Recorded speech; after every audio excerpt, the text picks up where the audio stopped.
Hồ sơ B-52, pháo đài bay khiến thế giới run sợ, vũ khí chiến lược nguy hiểm nhất của Mỹ.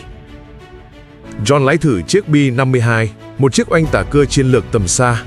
Đây là chiếc máy bay lớn nhất đang biên chế trong không quân Mỹ, đồng thời cũng là chiếc có thời gian phục vụ lâu nhất.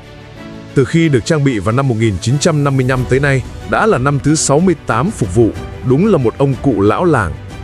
Trong gần nửa thế kỷ, số bom nó thả xuống nhiều hơn bất kỳ loại máy bay nào trên hành tinh này.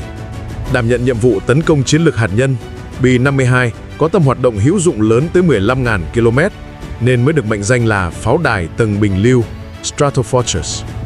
Trong thời kỳ đỉnh cao của chiến tranh lạnh, luôn có những chiếc B-52 mang đầy vũ khí hạt nhân tuần tra không ngừng dọc biên giới Liên Xô 24/7, để nếu xảy ra chiến tranh hạt nhân, chúng có thể đánh xuống lãnh thổ Xô Viết ngay lập tức.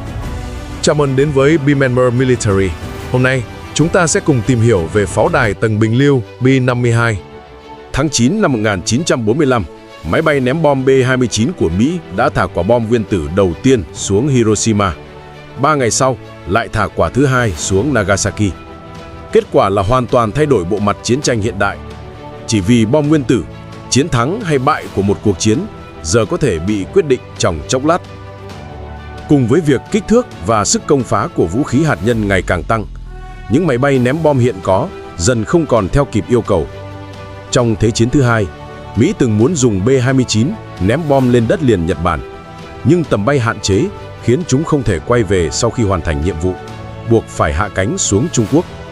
Sau chiến tranh, người ta đều cho rằng nếu xảy ra chiến tranh nữa thì sẽ là chiến tranh hạt nhân, nên không quân cần một kiểu máy bay ném bom mới có thể cất cánh từ lãnh thổ Mỹ, sâu sát vào lãnh thổ đối phương, thả bom hạt nhân và rồi quay về an toàn.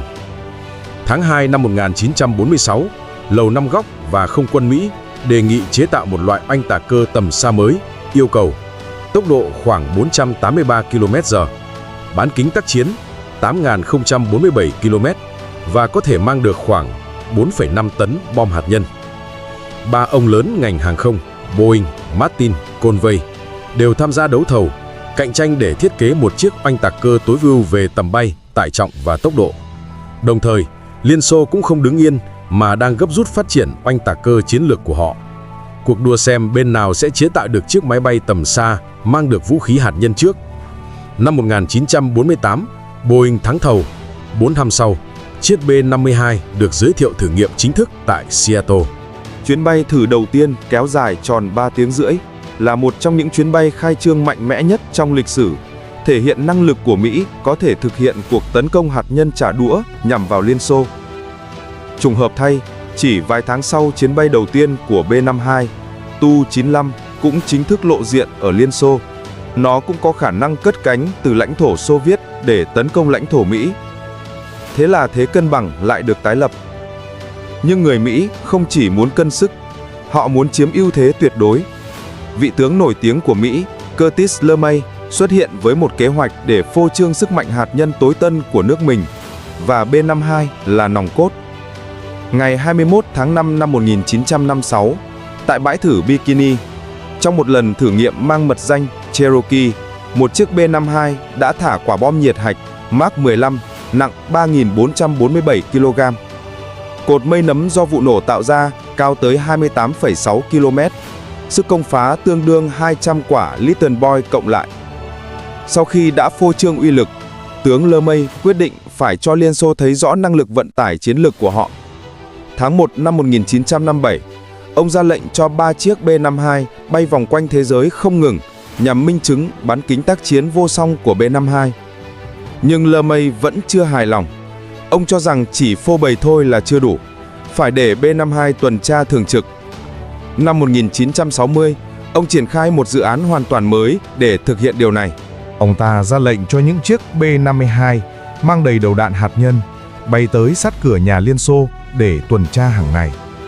Đây chính là chiến dịch nổi tiếng mang tên Operation Chrome Dome, hành động vòng Chrome. Chiến dịch này có tổng cộng 3 tuyến tuần tra. Tuyến thứ nhất xuất phát từ Bắc Mỹ, băng qua Canada, đi qua Iceland, Greenland và vòng qua Bắc Cực, rồi xuyên qua Alaska trở về miền Tây nước Mỹ. Tuyến tuần tra thứ 3 chính là cho B-52 bay 24/7, không ngừng nghỉ, trên bầu trời Greenland, thực hiện nhiệm vụ cảnh giới, thường trực đối với các mục tiêu chiến lược quan trọng của Liên Xô. Mỗi chiếc B-52 thực hiện nhiệm vụ này đều mang theo một phong bì mục tiêu, đó là bức thư mật được niêm phong, trao cho chỉ huy phi cơ trước khi cất cánh và chỉ được mở ra nếu chiến tranh lạnh thực sự bùng nổ. Một khi lệnh khai chiến được ban ra, B-52 sẽ lập tức lao vào không phận Liên Xô và tấn công những mục tiêu đó. Nhờ có tiếp dầu trên không, B-52 có thể bay liên tục ngày đêm, không ngừng lượn vòng sát biên giới Liên Xô. Điều này đã đẩy B-52 lên tuyến đầu chiến lược, biến nó thành biểu tượng sức mạnh quân sự của Mỹ. Thời điểm cao nhất, có tới 12 chiếc B-52 mang đầy vũ khí hạt nhân tuần tra cùng lúc trên bầu trời. Đến đầu năm 1961, đã có hơn 6.000 lượt xuất kích với nhiều mật danh khác nhau để thực hiện nhiệm vụ răn đe.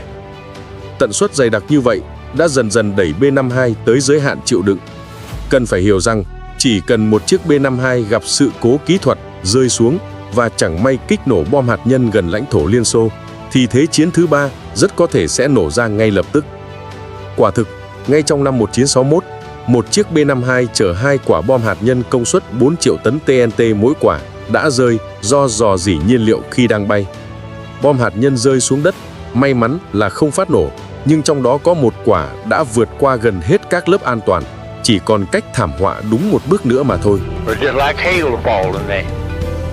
Fragments coming down, dirt or rock or something. Did any of them hit your house? Oh yeah.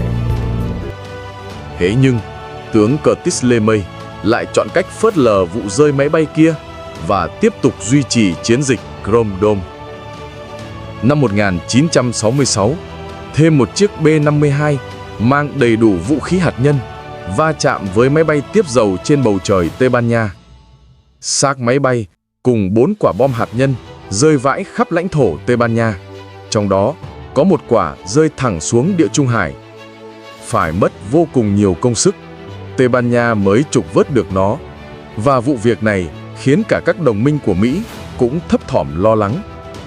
Năm 1968, lại một chiếc B-52 nữa rơi, lần này ở Greenland. Mảnh vỡ của bom hạt nhân phát tán ra phạm vi gần 8 km. Các nguyên tố phóng xạ còn cắm sâu vào lớp băng vĩnh cửu. Thảm họa lần này cuối cùng cũng khiến Bộ Chỉ huy Không quân Chiến lược Mỹ nhận ra không thể tiếp tục chơi với lửa. Vậy là chiến dịch Chrome Dome chính thức chấm dứt. Tuy nhiên, điều đó không có nghĩa là B-52 nghỉ hưu.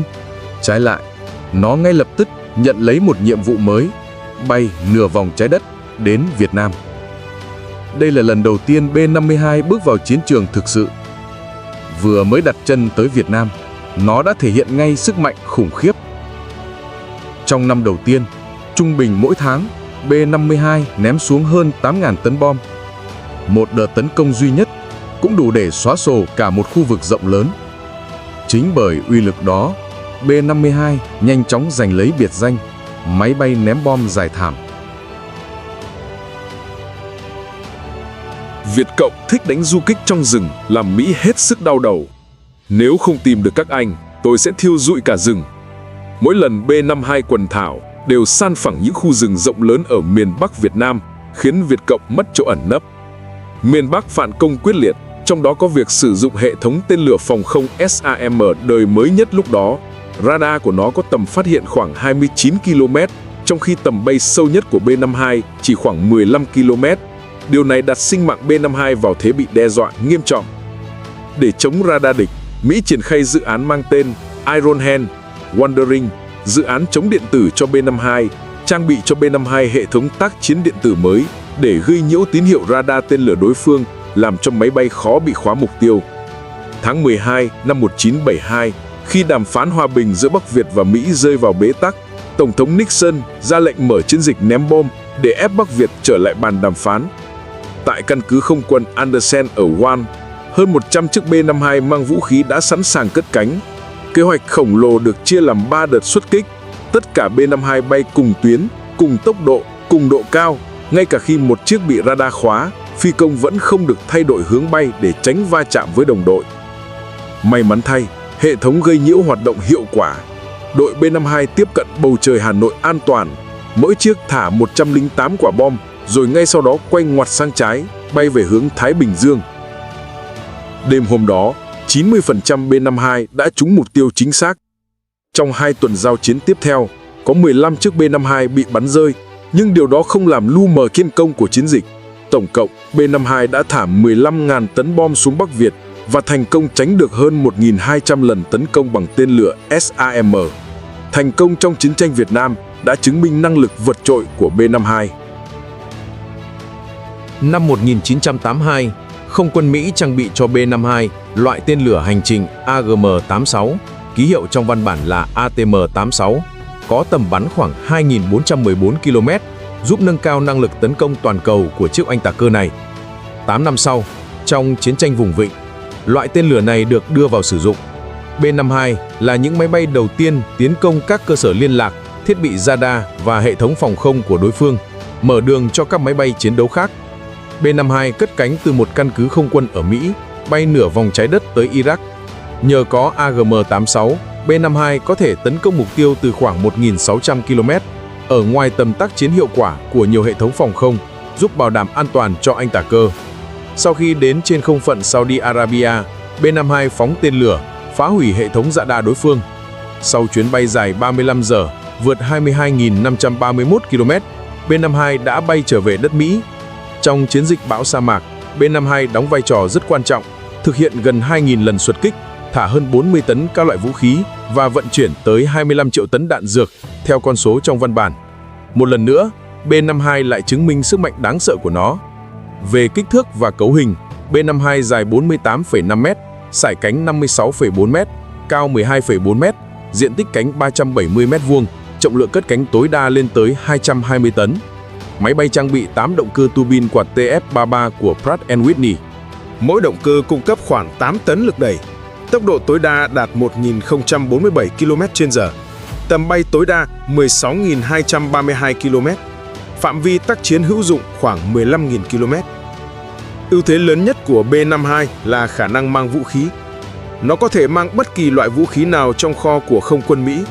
Mỗi cánh có thể mang 9 tên lửa hoặc 9 bom dẫn đường laser. Khoang trong còn chứa được thêm 27 quả, cùng 8 tên lửa hành trình hạt nhân. Tổng tải vũ khí vào khoảng 32 tấn. Không chiếc máy bay nào khác trong biên chế không quân Mỹ có thể so bì về mặt này. B-52 còn là một trong số oanh tạc cơ chiến lược có khả năng phóng tên lửa hành trình mà chi phí bảo trì và vận hành lại ở mức thấp nhất. Chi phí bảo dưỡng mỗi giờ bay chỉ vào khoảng 1.000 USD. Vì vậy, quân đội Mỹ quyết định để B-52 tiếp tục phục vụ lâu dài. Tháng 9 2021, không quân Mỹ tuyên bố ký hợp đồng với Rolls-Royce để thay thế động cơ cho mẫu B-52H pháo đài tầng bình lưu với ngân sách khoảng 2,6432 tỷ USD. Theo đó sẽ có 76 chiếc B-52H được lắp động cơ mới và tiếp tục phục vụ tới năm 2050. B-52 cũng sẽ được lắp đặt radar màng quét điện tử chủ động APG-79 đang dùng trên tiêm kích Super Hornet. Việc trang bị radar này sẽ là một trong những nâng cấp ấn tượng nhất cho B-52 bởi nó mang lại khả năng trinh sát tiên tiến, giúp B-52 nhận diện và tấn công mục tiêu hiệu quả hơn. Do mục tiêu chính của B-52 thường nằm trên mặt đất hoặc mặt biển, APG-79 sẽ được lắp ngược Mounted Inverted để tăng cường khả năng trinh sát từ trên xuống. Lô 6 chiếc B-52 đầu tiên được nâng cấp dự kiến nhanh nhất sẽ đạt năng lực tác chiến ban đầu vào năm 2027. Sau khi hoàn thành nâng cấp 2 giai đoạn, dòng B-52 này sẽ được gọi là B-52G Zimus và tiếp tục phục vụ đến khoảng năm 2050. Đó là toàn bộ câu chuyện về B-52. Một lão binh vẫn còn phong độ, lão nhưng vẫn mạnh. Là tổ tiên của các oanh tạc cơ chiến lược, B-52 đã viết nên một chương sử của riêng nó. Bạn muốn xem nội dung gì cho video tiếp theo thì nói mình biết nhé. Hẹn gặp lại ở video sau. Cùng chiêm ngưỡng lại một số hình ảnh của chiếc pháo đài bay B-52, vũ khí chiến lược nguy hiểm nhất của Mỹ. Cảm ơn các bạn đã xem hết video và chúc các bạn một ngày tốt lành.